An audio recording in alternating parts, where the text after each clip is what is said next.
Hello everyone, my name is Victor. I am the Occult Technician, and this is Mind War, Season 4, Episode 6. Mind War is sponsored by Victory Work Apparel. Use promo code Mind War. Join the Mind War today. Enlist at patreon.com/mindwar. Now back to the show.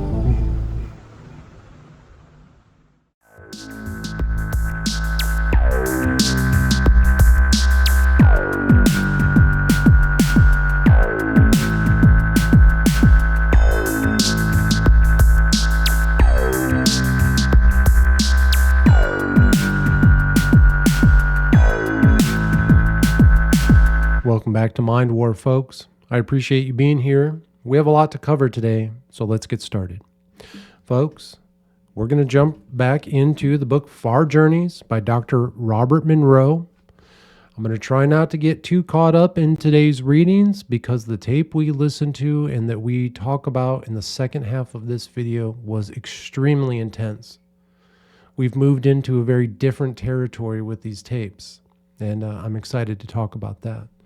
But first, let's pick up where we left off on Chapter 11, Rescue Mission. So remember, folks, over the next few chapters, we are still dealing with Dr. Monroe's kind of dream journal, where he has introduced us to these two new characters, Spirit A and Spirit B. Monroe is being taught about what it means for a spirit to go and find a human body, enter the human body, live the human experience, and then leave it. What happens to the spirit before it becomes a human and after, okay? So again, a lot of this is kind of strange. I've done my very best to kind of decipher what these chapters are actually talking about. So in Chapter 11, Rescue Mission, Dr. Monroe is back with his spirit guide. And before he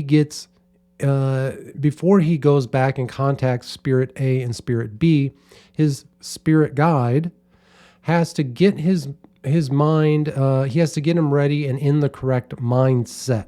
And the way that he does that is he has Monroe relive through a dream, right? So Monroe has this dream, the same dream over and over and over again. It's a very sad situation, and one in which his friend is harmed and killed, right? It's a very sad story. I don't want to get into the details of it. But basically, Monroe's spirit guide kind of forces him to relive this same sad dream over and over and over again.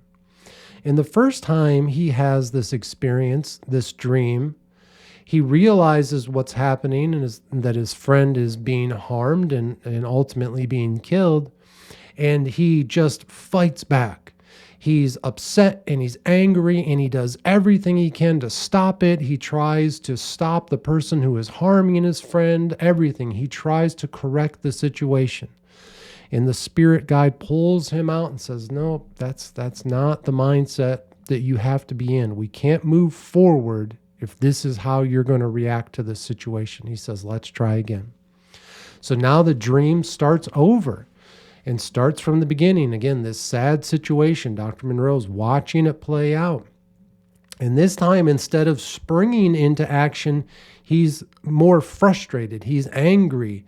He's frustrated that he can't do anything about it, and he feels the sadness, and it's overwhelming. And the spirit guide pulls him out and says, no, that's not the mindset we need you to be in. You have to be in a specific mindset before we can move forward. And so he goes through this dream again, and he's seeing his friend being harmed, and he's seeing his friend being killed. And this time, Instead of getting angry and trying to stop it and being frustrated that he can't do anything about it, he accepts it. He thinks about how wonderful the time with his friend was, how much he appreciated his friend being in his life, how much he loved his friend, and how important they were to him.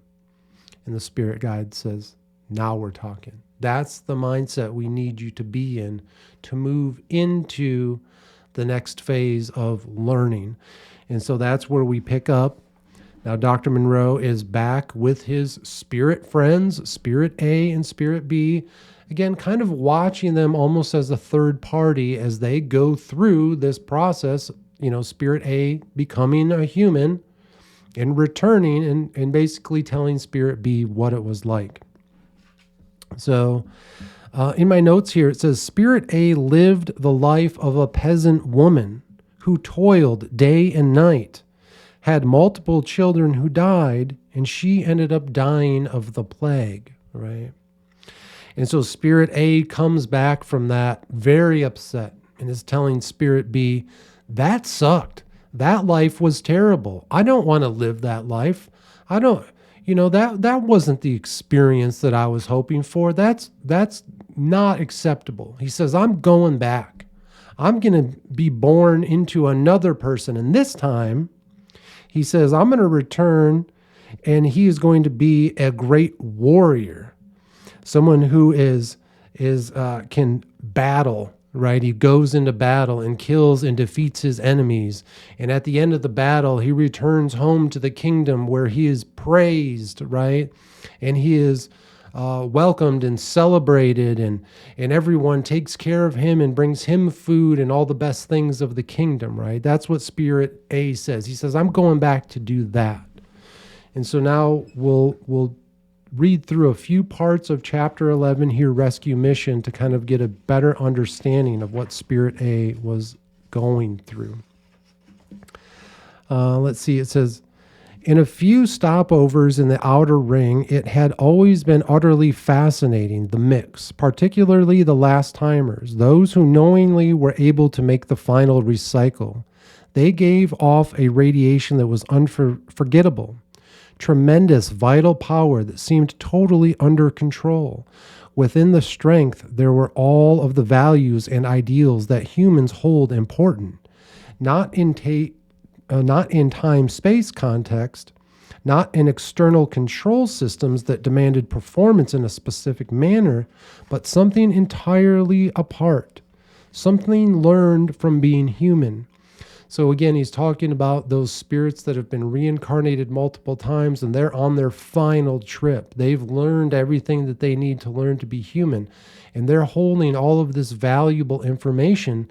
And just like we talked about in the last episode, they're no longer trapped in that low vibrational addiction of, the physical body. They've broke through that. They've transcended, right? We hear that word often used, transcended through those things.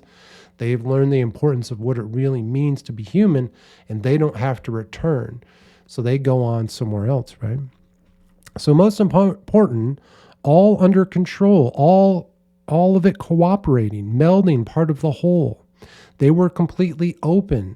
They could get a precept easily of the crucible of human experiences that formulated such greatness, if you can handle it.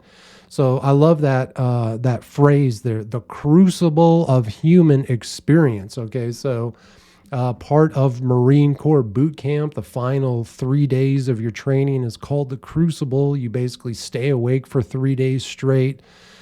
You are constantly training, you're hiking, you're being put through all these challenges. You have to go to the gas chamber, you have to go to the shooting range and do all sorts of obstacle courses. It's a 3-day battery. It's very brutal.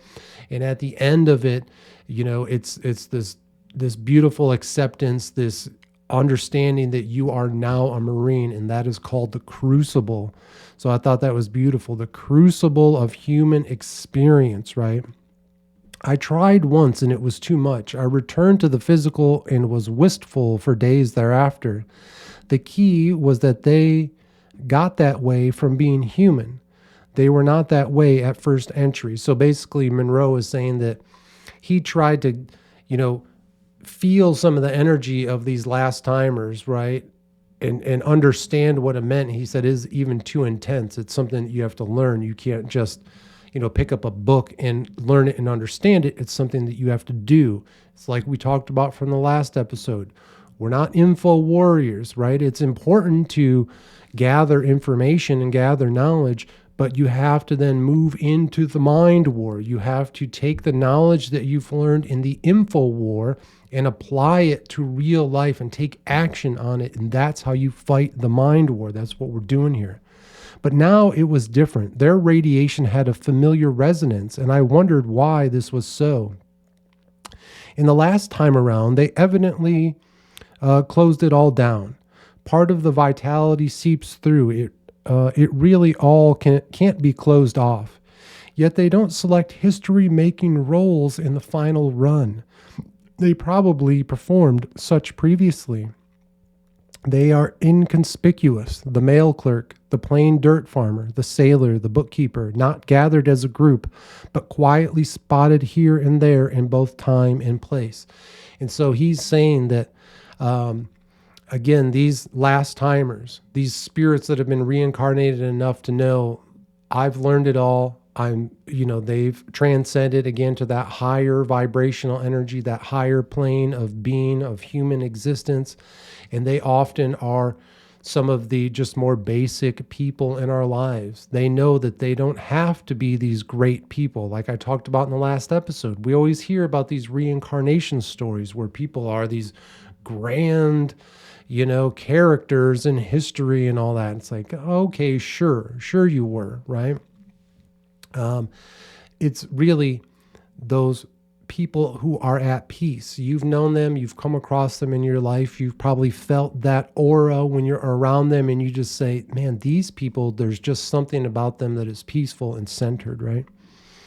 He says, if you ask their destination upon completion, most simply respond with a gentle warmth, saying, home. The precept comes out that way, but there's an overtone, a flavor, a nuance that is only slightly familiar. So if you ask these spirits of the old timers, the ones who are, on their final reincarnation, and you ask them where they are going, they just say they are going home. There's something inside of all of us, all human beings, that recognizes the real home, where we came from and where we're going back to. Not the brick and mortar and sticks and mud homes that we live in today. Our spiritual home. They talk about going home. Let's see. This section here, it says, for the first time, I realized that the M-band noise was lower in this muck. Okay, so when he talks about M-band noise, again, a very strange way to describe the spirits, Spirit A and Spirit B, on the cruise ship. They're looking down at the earth, and they don't necessarily see the physical human being, but they see the radiation, the energy that is coming off of the humans in the form of whatever emotion that person is going through. If they see smooth, nice, calm waves, then that person is happy, content, peaceful, right? If they see just a bright, like a bright red energy that's vibrating super fast, it's very erratic, then they would look at that person and say, oh, they must be having a difficult emotional time. So that's what he means by that noise, right? He says, almost immediately came the precept. This information, naturally, it was stupid. Nobody is doing much thinking at all. They're in a state of shock from dying, having nothing to hang on to, so scared they can't handle it. So they put their heads in the sand and they try to hide. The typical wave of compassion went through me and I cut it off. Others are working on the effect, this end of the blockage. I'm supposed to be with those who try to help cut back the cause. I don't know which is more difficult. So what he's talking about here is people that have recently died, and maybe for the first time, the spirit for the first time is experiencing death. And now they're going back and they don't remember what it meant to be a spirit. So now they find themselves in the next phase, that very next level that we go to, our spirit goes to after our physical body passes, and they're confused. They don't know where they are, and they long to get back, right? He says that was the problem. The inhabitants of this ring couldn't. They didn't or couldn't or wouldn't realize they were no longer physical. They were physically dead, no more physical body. Thus, they kept trying to be physical, to do in what they had been, to continue physical one way or another. Bewildered, some spent all of their activity in attempting to communicate with friends and loved ones, still in bodies, or with anyone else who might come along, all to no avail. Others were held attracted to physical sights in which they had instilled great meaning or importance during their previous human lifetime. All had long forgotten or blocked deeply the technique that once was so basic. Still others interpreted their change in status as simply a bad dream or a nightmare, and were waiting and hoping to wake up soon. So again, we have these disembodied spirits who have maybe passed on for the very first time, attempting to communicate with friends and loved ones that were still alive. Or they were connected to some physical place here on earth that held meaning to them.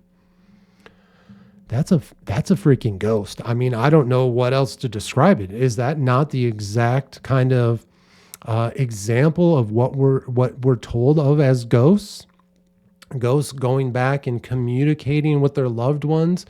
You often hear of grandparents, the spirit of grandparents visiting very young children, right? You hear stories of 3, 4, and 5-year-olds talking about, oh yeah, grandma was sitting on the bed talking to me last night or whatever. Very interesting, right? The spirit of a family member, of an ancestor visiting.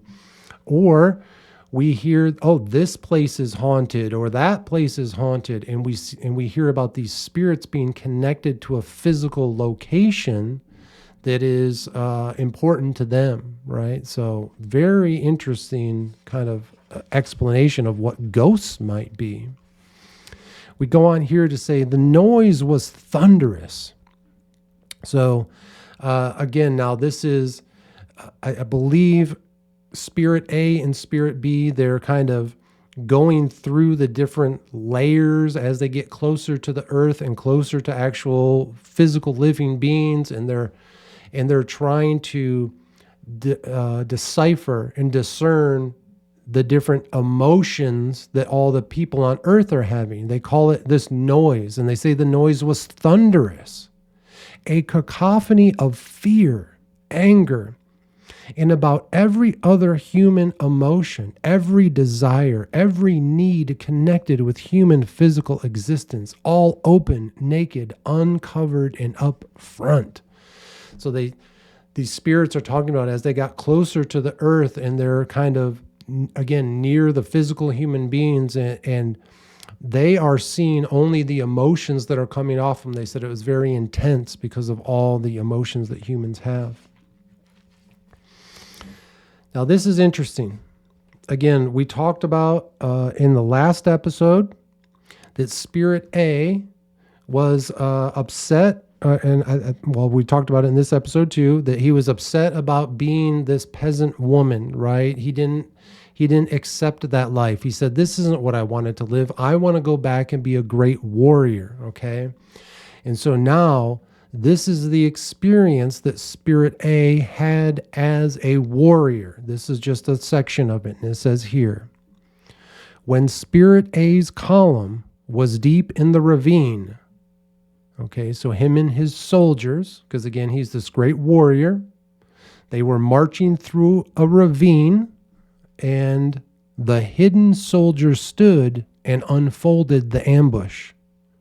And a shower of spears rained down upon them. Spirit A was one of the first to fall. He writhed in the dusty road, face down, trying to get up and join the battle. But the spear in his back had driven through him and into the road, pinning him down. Blood poured into the dust, and after a moment, his body relaxed and went completely limp. So now Dr. Monroe, he's there observing Spirit B. Spirit B was there close to Earth watching Spirit A, who was now in the body of this warrior. Because remember, he went back. He said, I'm not going to live the life of a peasant woman. That's not my human experience. I'm going to go back and be a great warrior. And I'm going to kill the enemy, and I'm going to return to the kingdom and be celebrated. He was one of the first to die in the battle. And the story goes on to say that as Spirit A left the body of the warrior, he saw Spirit B right away and said, hey, we got to keep fighting. Help me keep fighting. And so the spirit of the warrior is going around and he's trying to pick up spears and shields and swords, but he can't pick any of them up because he's a spirit now. And he refuses to accept the fact that he had died. He refuses to understand what had happened to him. And instead of returning with Spirit B back to where they came from, he tried to stay there. He tried to continue fighting. And then once he realized he couldn't, he said, I'm going back. I'm reincarnating again. And the final sentence here in this paragraph, it says, the problem that called me back was strongly evident. My body was too cold. The blanket had slipped off. So the only reason I mention that is because Dr. Monroe is in the middle of this very intense, dream. He's having this dream. He's learning about Spirit A and Spirit B and what they're doing, the struggles that they're having. And he said he wanted to stay there and continue learning, but he said he was called back into his physical body because his body was cold because the blanket slipped off. Again, you have to be very careful. If you're cold, if you are going to deal with any of those physical issues of our 5 physical senses, they're going to anchor you back into the physical and take you out of the tape. So that was Chapter 11, Rescue Mission, from the book Far Journeys by Dr. Robert Monroe. Okay, let's jump into Chapter 12, titled Hearsay Evidence. Okay, again, we are, following Dr. Monroe through his experiences in the tapes. He is basically learning lessons while he is observing these two spirits. We call them Spirit A and Spirit B, and the different issues that they have trying to become human, right? Again, this is another very strange chapter. So I'm going to read some of my notes before we get into the chapter because, again, it's so confusing. So here it says, Dr. Monroe meets with Spirit B. They travel through time and space at great speeds, and Monroe worries about getting lost and not being able to return to his physical body. So basically, the first part of this chapter, Monroe takes the hand of Spirit B, and Spirit B flies him all throughout the universe, through time and space. They're traveling all over the place in some kind of game almost, right? They're just kind of having fun. And Monroe said it was so fast, it was very scary, and he was worried that he was going to lose the grip of Spirit B and then be lost in time, space, and not actually be able to return to his physical body. And that was kind of it for that story. It was very strange. It was just the first part of the chapter. And then the chapter changes into something completely different. Okay. So Spirit B then goes on to teach him about the creation of the earth and the purpose of something called loosh. All right. So I looked up the definition of loosh. I've heard about it often in books and podcasts, YouTube videos, things like that, right? I've heard people talk about loosh all the time. And so I looked it up, and this was the first definition that came up. So I'm just reading from that. It says this: loosh is a hyperdimensional energy given off by the human soul when traumatized. The archons parasitically feed on it. Think of it as the elixir of Kundalini. Okay, that's quite the definition. All right, so we're going to start here. Loosh is a hyperdimensional energy. That makes sense. We are working with energy all the time, right? Like we talked about in the last episode. Your palms are up. You're receiving this white energy. This is hyperdimensional energy. That's good, healing, wonderful energy that we're taking from the universe, right? So we understand what hyperdimensional energy can be in its different forms. And we're going to learn about more forms in future seasons, right? He says, but loosh, this definition says, is particularly specifically given off by the human soul when it's traumatized. Okay, so that's not good already, right? We're going to now be talking about a specific energy that's only created through trauma. Well, we don't like that.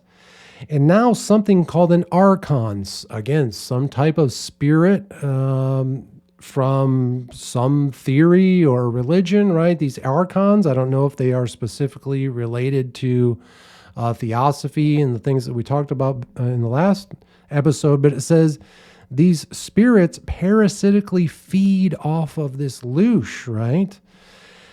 Okay, so that's not good. And they say you can think of it as their elixir of the Kundalini. So Kundalini, again, I can only speak of it as a human male. I'm not sure if ladies experience this the same way, but for men, it's basically instead of wasting yourself and spilling your seed, you allow all of the chemicals that come with the process, right?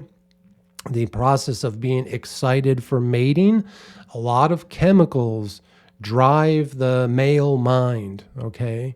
And when we deplete ourselves of those energies, of those chemicals, we often just become tired and lethargic and things like that. You think of the lion, right? He has all of his lionesses with him. He basically wakes up a few times a day to have a mating ritual with his lionesses, maybe eat a little bit of food, but the rest of the time he's sleeping, okay?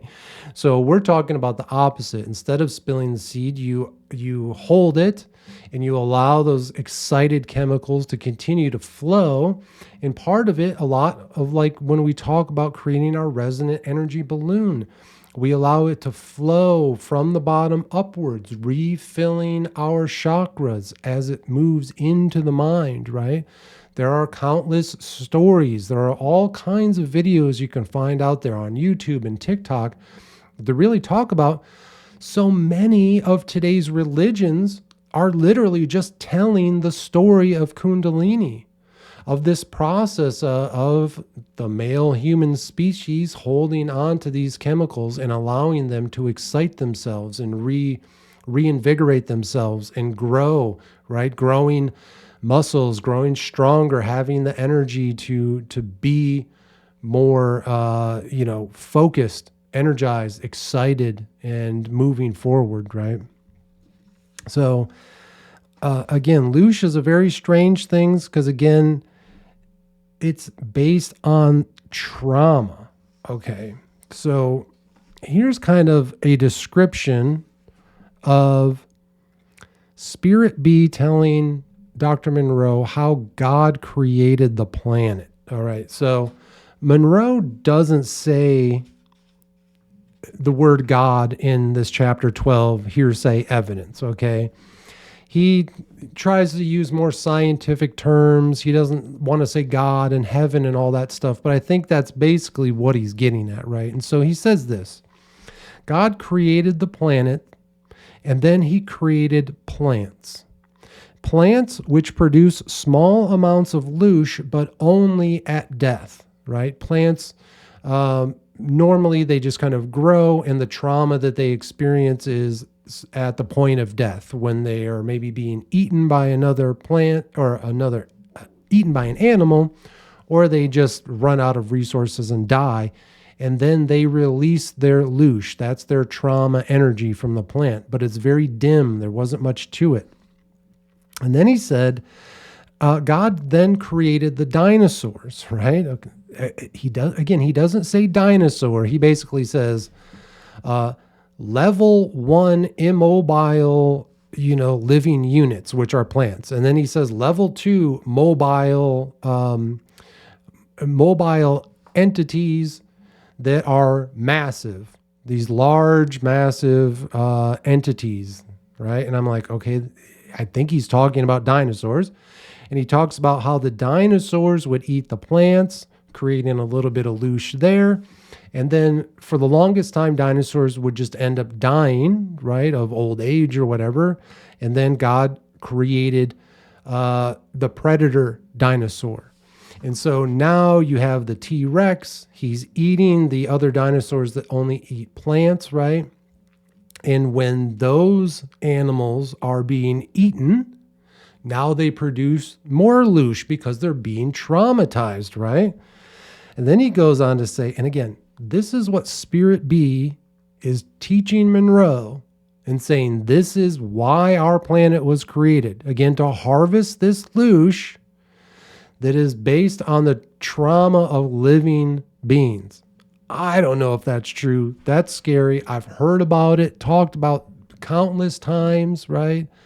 Again, I don't know exactly how true it is, but we're carrying on. We're learning along with them here. He said, again, one of the problems with the loosh that was coming from the dinosaurs, it was diluted. It wasn't very strong. There wasn't much to it. So then he started to create animals. And then he created monkeys. And even with the monkeys, their loosh was higher, right? And then he finally said, okay, I'm going to create a version of the monkey, and I'm going to put a little piece of myself into it. And then that's what made the human being. God put a little bit of himself into the human being. And now that, from what Monroe is being, talking about here, almost as if God is one of these archons that wants to harvest this loosh. And because this spirit has a desire for loosh, it put it in the human body as well. It put it inside of us. So we desire the loosh as well, this traumatized energy from other people. And so they talk about here, it says, the purest form of loosh is created when parents are protecting their children from danger. Okay. So for all of you parents out there, of course, if someone is threatening to cause danger against your children, that is the most excited, most angry, most energized you will ever be in your whole life, in your defense of your children. And then the second purest form of loosh is when humans are lonely. I thought that was interesting. So he's talking about being lonely as this form of trauma that creates this pure, undistilled loosh. So again, that's kind of the basic that I took from this chapter. Very strange. Again, I've heard of loosh before. I've heard of archons. I've heard of this theory that human beings are just here to be, harvested, our trauma to be harvested. And it's in this story of these characters and these spirits and the supernatural. But again, one of the things we do here in the Mind War is we try to break through all of that and put it back into reality. What is the reality that we're talking about? There are people, there are organizations, corporations, and institutions in this planet that thrive off of your fear, off of your trauma, off of your anger, off of your sadness. We see it all the time. We see All of these outside forces, the psyops that are run on us all day long, continuously in and out, day after day, they're occurring right now as I speak. And they are all meant in order to keep people in a state of fear. Because if someone is in fear, that is the best way to control them, because they're going to do anything that you say in order for them to not feel this fear, to feel safe again, right? We hear about these concepts all throughout history, throughout the media, throughout academia. These things are explained, about people being traumatized. I was listening to a story about cults the other day, right? I'm sure all of you, when I speak of that, you kind of understand where I'm going with this. These cults will traumatize their members, make them fear the outside world, and say, if you don't do exactly what we say, you're going to be thrown out and cast out into the world, and the fear that comes with that, because that will be lonely and you won't be safe anymore, but you have to be here. That's how they gain control over them. Those cults, the cult leaders, they harvest the loosh of their followers, right? Again, the same way that the organizations, corporations, and institutions, the biggest ones in the world, use that fear to control humanity in so many different ways, right? So again, we're taking this story of Loosh and taking it out of the sky with these aliens that have seeded the planets with human beings in order to harvest our trauma energy, and we're trying to put it into reality. Because again, that's the most important thing. That's one of the things we do here in the Mind War, is we understand where the attacks are coming from, how we're being attacked in all different ways, whether it's spiritual, scientific, wherever the attacks are coming from. The very first thing that we have to understand is we are being attacked. Once you do, then you build up your defenses. Once you have your defenses built, now you can start to gather yourself and prepare for your offensive, right? That's what we're doing here in the Mind War. We are fighting that offensive battle. Okay, so again, very strange, a strange chapter, and I've highlighted a few things, so let's get into it here. It says, the first question always present was this: what would I do or be if I did? There was still a missing element. I knew I could pass through the rings easily and might hang around in one of the upper segments and participate. Plenty of interesting action there. Most, if not all of it, was focused on helping the human process work better. That seems a good and essential part of the training system, but it's still preparation. Preparation for what? What was there? That was where the missing element came in. Those last timers in the outer ring were going home, but my perception of home had seemed to grow dimmer rather than clearer and cleaner as it was supposed to. I hadn't visited there in a long, long time. So Monroe is talking about what it would be like to, again, be in part of this reincarnation phase where you have your spirit coming from this home, again, where we all came from, where we were all going back to, whatever that home is. And he's saying, it's been such a long time since I've been there, it's almost as if he's forgetting about it. So again, we have to be careful not to get caught up in that trap of being, reincarnated and addicted to what it means to be in the physical. Next here it says, but there are many unknowns. What do you do after you graduate? Where and how do I practice what I've learned? So again, the things that we learn through our experiences in the Gateway program, right? The things that we learn in the out-of-body state, in locale 2, in these dream states, right? Those things that we've learned, he's asking what do I do with them and how do I practice what I've learned? We're going to take all of this information, all of these things that we learn, and then we apply them in future seasons to our spiritual, okay? That's where all of this is going. Today, we are learning the scientific way.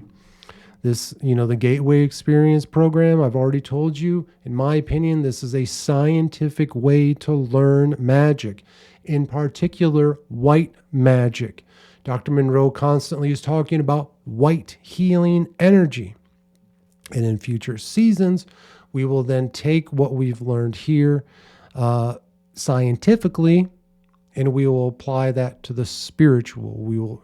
We will start practicing spiritual magic. Let's see. It says, the problem is most go into the out-of-body experience during sleep, and they don't remember it when they wake up back in their physical. So Monroe's guide here is saying one of the issues that he has is that these spirits they'll have an out-of-body experience at night. They'll learn all these things, but when they go back into the body, they just forget them because they were unconscious while they were sleeping. So let's see. I only highlighted a few things here because the stories, as he tries to explain Loosh and how the world was created, it's very confusing. He uses weird, examples. Again, like he talked about the first, second, third, and fourth crops. These are plants, dinosaurs, animals, and then humans. He calls them crops that were planted again by these archon spirits that want to harvest our Loosh and things like that. But here it says conflict among carbon oxygen cycle units, which is basically a carbon-based life form. So he's saying conflict between humans brings forth consistent emanations of Loosh. It was as simple as that. If there is some spirit out there that is harvesting our traumatized energy, it is conflict that brings about that Loosh energy, that traumatized energy. Again, we don't have to think of it as some spirit in the sky that is harvesting our trauma energy, because it's the organizations, corporations, and institutions on this planet today that are keeping us in fear, that are keeping us addicted at these low-level vibrational energy. They're the ones harvesting our traumatized energy, and they do that by controlling us, okay? So that's why I highlighted that sentence there. Again, a lot of very strange writing. Let's see here. The most common have been named love, friendship, family, greed, hate, pain, guilt, disease, pride, ambition, ownership, possession, sacrifice, and on a larger scale, nations, provincialism, wars, famine, religion, machines, freedom, industry, trade, to list a few. Loosh production is higher than ever before. So all of the things that he just named are examples of where this trauma-based energy is being created. At first, he starts with things like love, friendship, and family. Well, you would think, well, that's good. We want to have those energies. Those are good, high vibrational energies. But what is the opposite of love, of when that love breaks apart? Now that is, love might be some of the highest level frequency energy, but when you have a broken heart, you are now part of the lowest vibrational energy. That pain of losing love is worse than almost all the other emotional pains. Friendship and family, you think, oh, having friends and family, that's good. But who are the ones that can hurt us the most is also our family and friends, right? And then basically he talks about the 7 deadly sins: greed, hate, pain, guilt, disease, pride, lust, all of those things, right? Those are those low vibrational energies. Again, you may have seen in some of my content, we'll talk about more in future episodes, Those 7 deadly sins are all represented by demons, these different demon characters that human beings have come up with in order to say, this is the spiritual representation of the emotion that people are having, right? And so those things cause this traumatized energy. And again, including on the larger scale, nations. Nations go to war, there's famine, and then, of course, religion, all the trauma that has been brought about because of religion. Oh, man, it is harder today than ever before. Looking at the religious fervor, specifically in the United States at this time and place, it is insane what is happening, especially with the events that occurred a few weeks ago. We now have this godlike leader that is going to make some sort of comeback, right? Very scary. That's, we don't want and we don't need people looking at our leaders as if they have, the hand of God pushing them forward to lead. Come on, man. We need serious, normal people as leaders of the United States right now, who can get us into common sense solutions, but that's not the reality. Again, that doesn't continue on this flow of loosh, which, as the author says here, is being produced at rates higher than ever. Very interesting. Okay, so let's go on here. It says, anger, the feeling of being on the receiving end of a huge deception. The resentment at being manipulated, wanting to strike out at those who were conning me, us, all humans.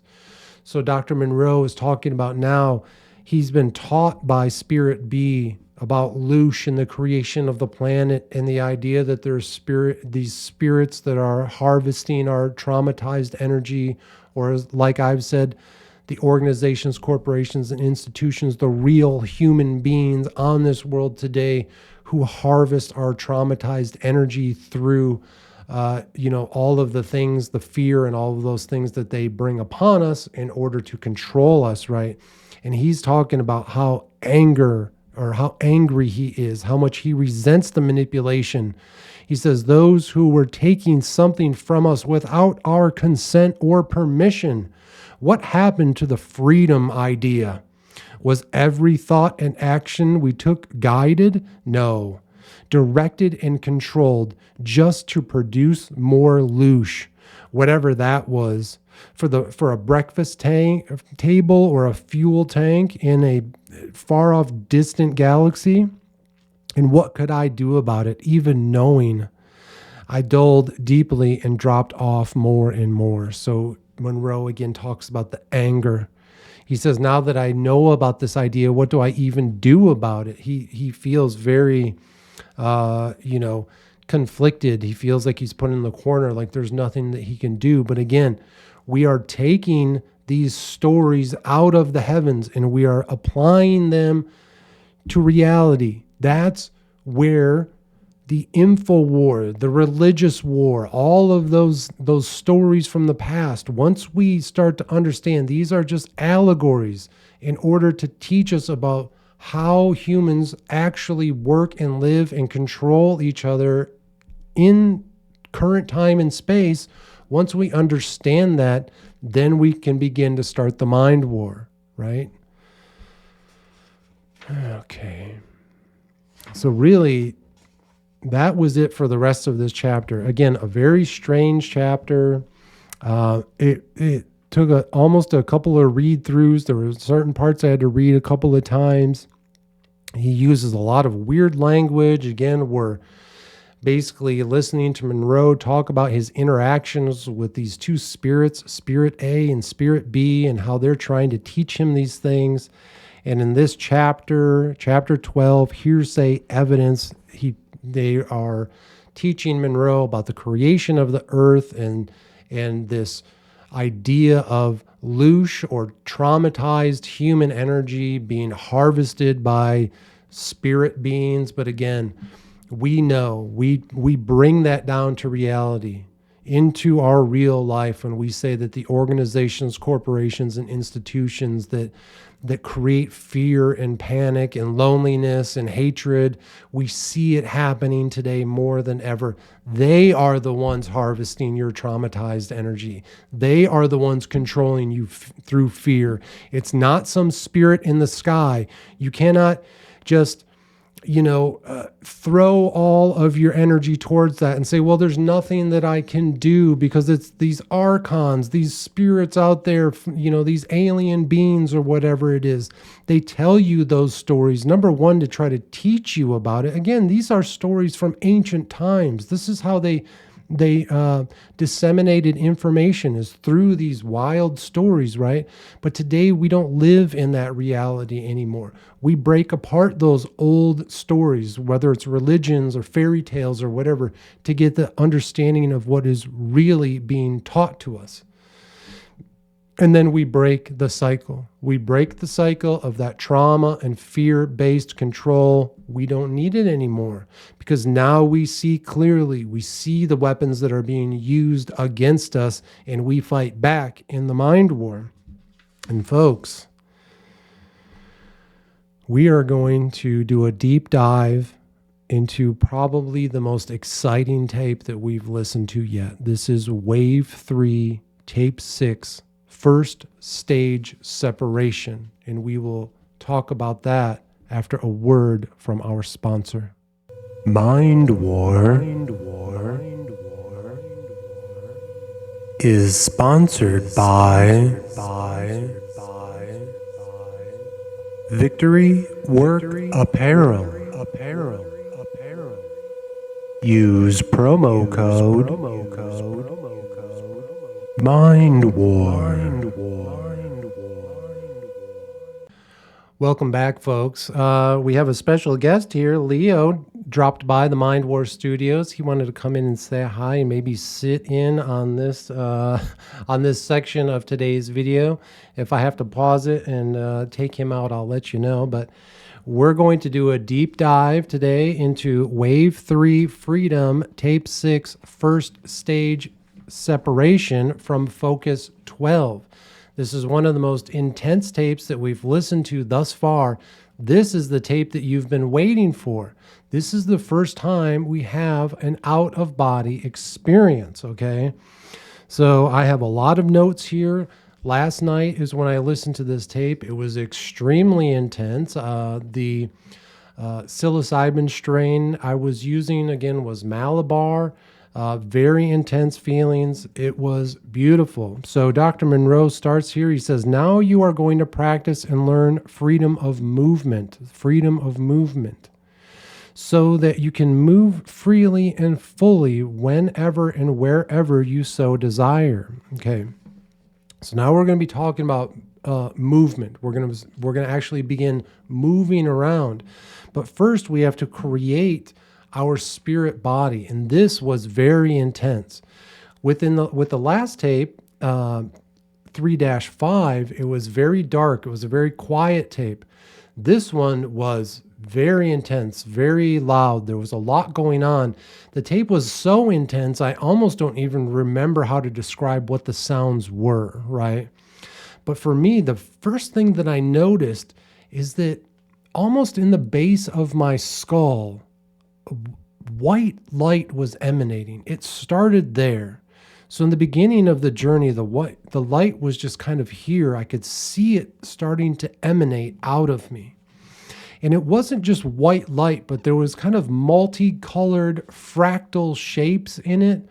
A lot like when you see depictions of a DMT trip that's very intense, right? All these changing fractal colors and stuff like that. It wasn't nearly as intense as these depicted DMT trips. I've never been on one myself, but there was a kind of an example. That's the best way to describe what I was seeing and feeling there. He says, now I want you to visualize and imagine in your mind turning and rolling over slowly. Rolling over slowly like a log, floating and turning and rolling slowly in water. Begin now. Imagine and visualize in your mind turning over slowly, rolling over. Go ahead and begin now. So again, your perception is you're in your physical body, you're laying straight on your back in your bed, and now he's telling you to turn. Excuse me. And what he does, and in this tape, it's very interesting. He uses a different microphone setting. So it really sounds like he's in a box almost. It sounds like a very old type microphone and speaker setup. And it sounds like he's off in the distance talking through this very boxy type microphone. But when he says it's time to turn over, I want you to turn, his voice moves down. His voice is down in the very right corner of your awareness, and his voice kind of fades out down into the right, and it pulls your perception. And now it's your spirit body is starting to form, and it pulls your spirit body around to the right. And now you are spinning like a log. Again, butterflies in the stomach. You feel like you're rolling over.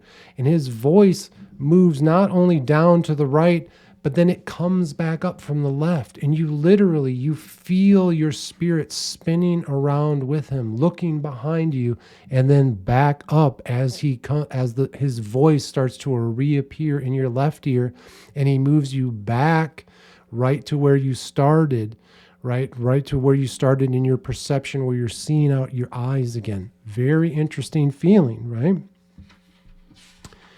So let's see.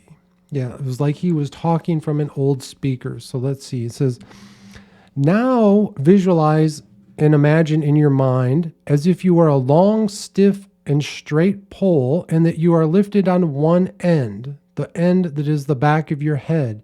It will be lifted to the standing position. So now, basically, your feet are the anchor, right? And you visualize yourself from laying down flat and you're standing up straight, right? So now, instead of turning, you visualize yourself as if your body is standing upwards. So it's very strange because it's almost like you're falling forward. You're falling up onto your feet from the lay down position. Very cool feeling, very interesting, right? And then he tells you again, you're going to lay back down, right? He walks you back to your base position where you're laying down. Okay, now he says, now visualize and imagine that you are backing away from where you are right now, that you are slowly and easily backing away from where you are right now. Begin now. Visualize and imagine you are moving slowly and easily and comfortably back away from where you are now. This one was very intense. This was a very interesting feeling. So again, you're laying flat on your bed. Your perception is still, it's expanded, but you're still kind of realizing where your orientation is. You're in your physical body laying there. But now he's saying he wants you to fall backwards. So now your physical body is in front of you. And at first, I wasn't quite feeling it. I was like, is this really working? Am I really falling backwards? And I was almost trying to kind of force myself to feel that way.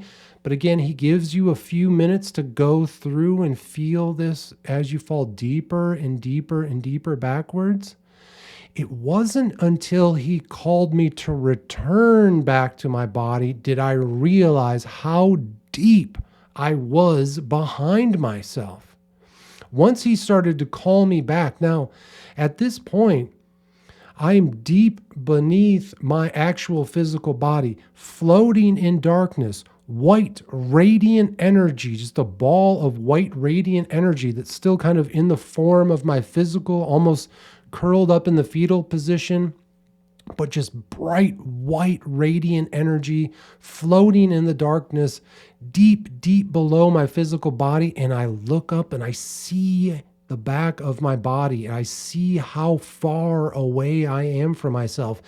And that's when he starts to call you back, when you realize, holy shit, I am so far away from my actual physical body. I'm actually having that out-of-body experience.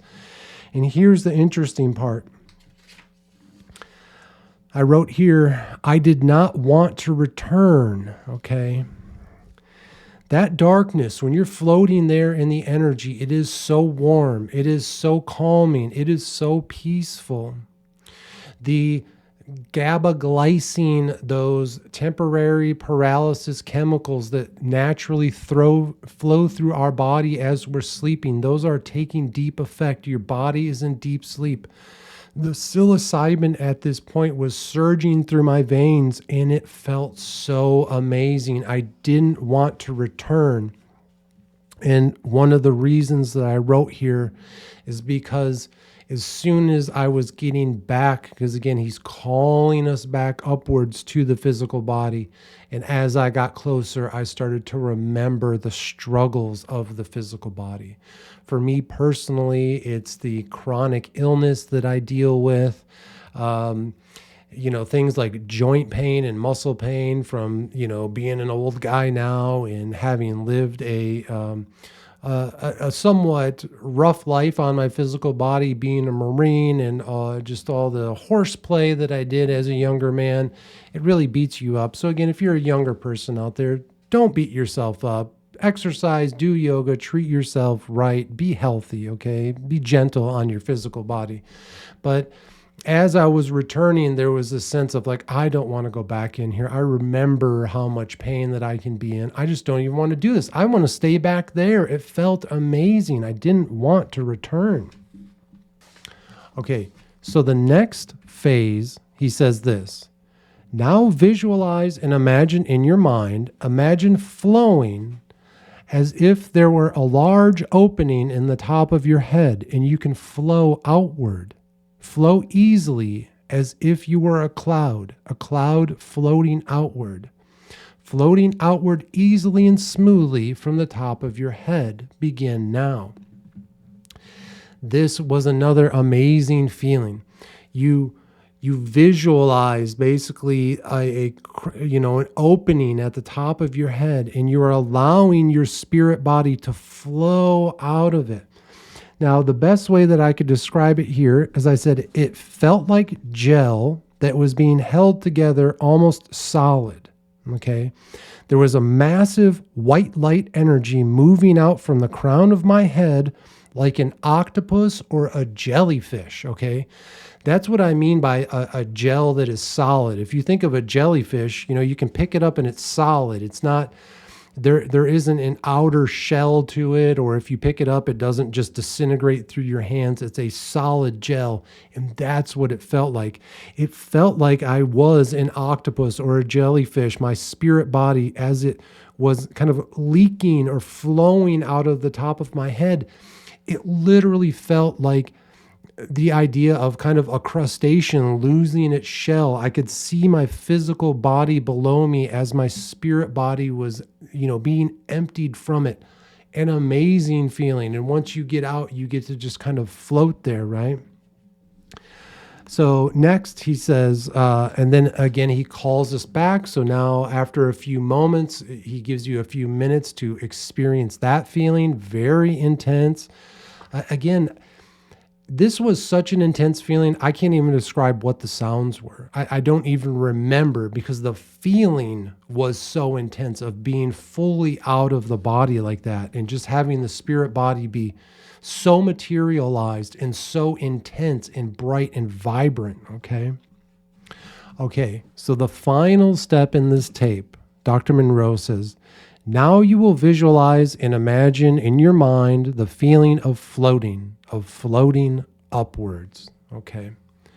So the first one, we turned around like to the right, like a log. We spun around on our axis, right? The next one, we basically stood up from our sleeping, laying down position. Our spirit body stood up straight. Then we were able to, exit through the top of our head, flow from the top of our head, almost like a jellyfish. It feels amazing. And now, very simply, we are told to float upwards. And again, we had fell backwards before. That was the most intense of these feelings so far. But now that we've gone through all of these practices, we've learned these skills. Again, we see this in multiple tapes where we do one step after another and it leads to the most intense feeling. And that's what the floating was. This is the first time where the spirit body truly just floats upward. And, you know, Monroe was talking about, kind of look around your room and maybe turn around and look at your physical body.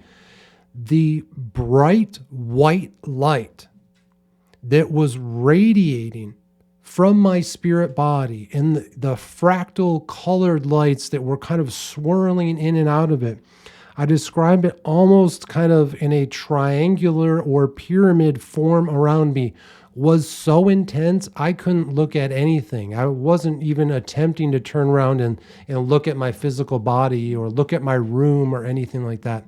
I was just immersed in the intensity of the white radiant energy. It was so amazing.